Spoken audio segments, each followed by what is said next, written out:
प्रिय बंधु, हमारे देश में ही क्या, विश्व भर में भी ही कहेंगे, अनेक अनेक शास्त्र हैं।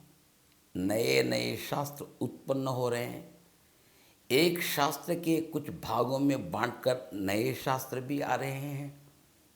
हम सभी का स्वागत करेंगे, मगर मेरा एक कथन सुनिएगा कृपया कि अगर कोई व्यक्ति भविष्यवाणी के विषय में, भविष्य के विषय में कोई कथन हो, जो कहना हो, जातक को बताते हो, 80% तक, 80% तक सही बता सकेंगे तो उस शास्त्रज्ञ को अनुभवी शास्त्रज्ञ बोल सकते हैं। चाहे वो ज्योतिष शास्त्र हो, सामुद्रिक शास्त्र हो, संख्या शास्त्र हो, अन्य कोई भी शास्त्र क्यों न हो।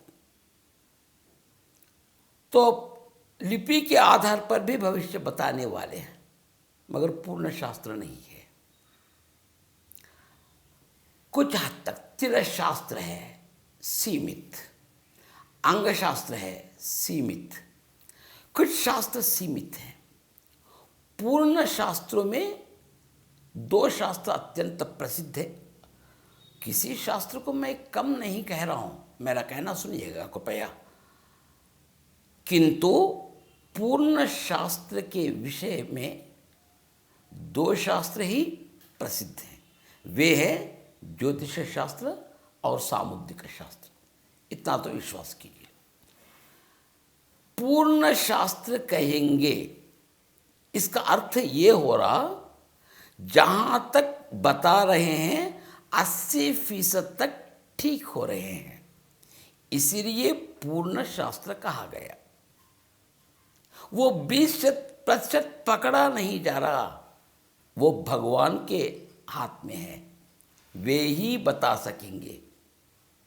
अब उस 20% से जरा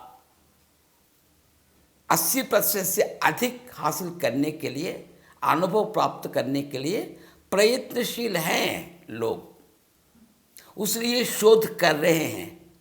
शोध कार्य इसीलिए हो रहे हैं कि किसी की बात सही कह सकते हैं किसी विषय को लेकर, किंतु आयु की जब बात आती है, किस आयु तक एक जातक जीवित रह सकता है, बताते हैं तो बहुत सारे मैं ठीक कह रहा हूं बोलते हैं, चाहे वो ज्योतिष शास्त्र हो, सामुद्रिक शास्त्र हो, मगर बराबर इतने ही साल तक जी सकेंगे ये बताना कष्ट संभव ही है, लगभग असंभव बात कहिएगा, परवाह नहीं।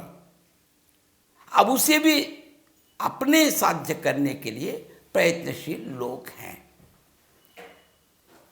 किंतु इस 20% में भी शास्त्र में ही, एक शास्त्र में बहुत सारे लोगों के व्यक्ति के बीच में ही मतांतर बहुत हैं। एक विषय मानिएगा कि एक सेना जब सावधान नहीं रहेगी तो दूसरी सेना के लिए हमला करने का समय वही होता है। सतर्क रहेंगे, हमला तो नहीं कर सकते हैं, कोई किसी का कम नहीं है, ऐसा समझते हैं। तो मतांतर होने के कारण इन ज्योतिष शास्त्रों की, भविष्यवाणी बताने वाले शास्त्रों की खिल्ली उड़ाई जा रही है। कभी कभी दोष हमारा है थोड़ा, क्योंकि मतांतर है। उदाहरण के तौर पर एक तिथि के विषय में लिखेंगे, प्रातः तिथि, प्रातः काल जो तिथि रहेगी उसी तिथि के अनुसार अनुकूल चलते हैं बहुत सारे लोग।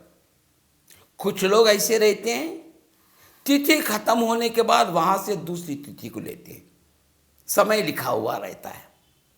कुछ लोग मानते नहीं, प्रातःकाल जो तिथि है अंतिम तक उसी तिथि को मानकर हम काम कर देते, क्योंकि काम वहां से प्रारंभ हो रहा।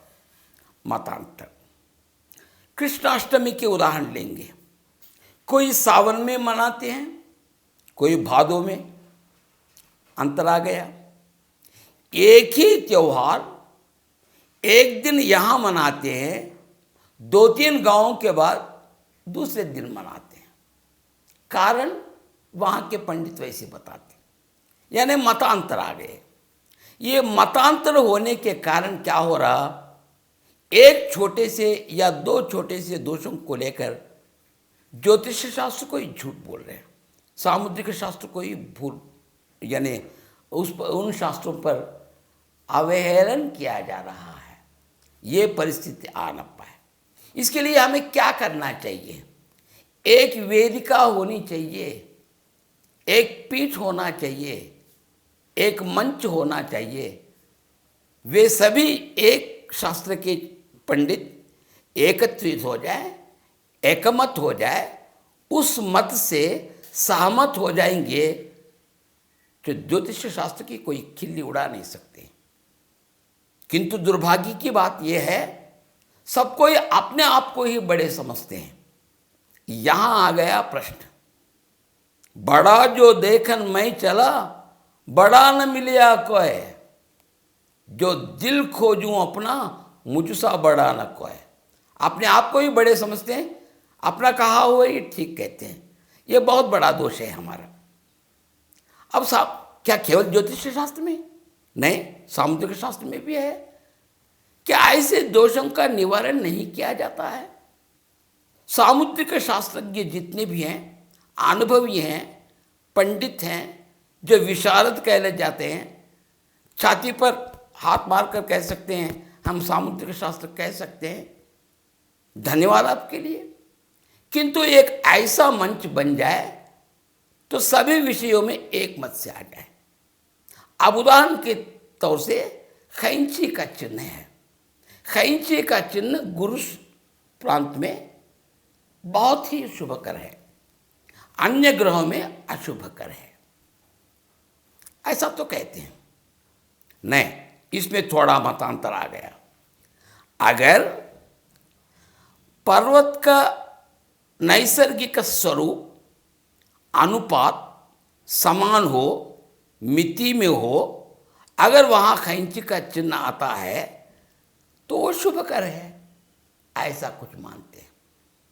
कुछ लोग कहते हैं क्या गुरुस्थान, क्या शनि स्थान, क्या सूर्य स्थान, खैंची खैंची ही है, बेकार बेकार ही है, बुरा मानते हैं। त्रिभुज चिन्ह, हाँ, इस विषय में तो बहुत सारे लोग, पाश्चात्य के लोग, पौरवात्य लोग, स्वदेशीय लोग, अन्य देशीय लोग एक विषय में आ गए। जिस प्रकार नहीं, कुछ लोग तो त्रिभुज रहना भी कभी बुरा समझते हैं, ऐसे मानने वाले भी हैं। क्यों नहीं? क्योंकि अपनापना कुछ होना चाहिए, अपने आप को बड़ा बता लेना चाहिए। तो ये भावना हमें हानि पहुंचा रही है। तो इसीलिए 20% का भविष्यवाणी सुनाने के लिए आगे पीछे हो रहे हैं लोग, आयु का निर्णय नहीं कर पा रहे, क्योंकि भगवत विषय सब ईश्वर इच्छा है। किंतु मेरा कहना है उस दिशा में भी प्रयत्न किया जाए। सामुद्रिक शास्त्र में मतांतर है, ज्योतिष शास्त्र, नाड़ी शास्त्र, किस शास्त्र में मतांतर नहीं है बताइए? अब नाड़ी शास्त्र है, केवल थंब इंप्रेशन लेकर, अंगूठे के चिन्ह के लेकर, यानी वहाँ जो नाड़िका रेखाएं दिखाई पड़ती हैं, मद्रास में इतने ऊंचे पहुंचे हुए नाड़ी शास्त्रज्ञ हैं, खूबी होती है उनकी, एक विशिष्टता है उनकी, किंतु उनमें भी मतांतर है। कोई भृगु नाड़ी मानते हैं, कोई अगस्त्य नाड़ी मानते हैं, कोई गणेश नाड़ी मानते हैं। नाड़ियों में भी बहुत सारे अंतर हैं, इसमें से थोड़ा अंतर आ रहा। ये अंतर आने से हर एक शास्त्र में मतांतर होने के कारण भविष्यवाणी के बारे में जो हेतुवादी कहलाए जाते हैं, अरे क्या विश्वास जो बोलते हैं, अगर वो सही नहीं वही हुआ तो एक आस्तिक भी हेतुवादी बन सकता है। भगवान की प्रार्थना करते हुए भी कोई कभी कभी इच्छा पूरी नहीं हुई तो भगवान कहाँ है बोलता, क्या वो हेतुवादी है?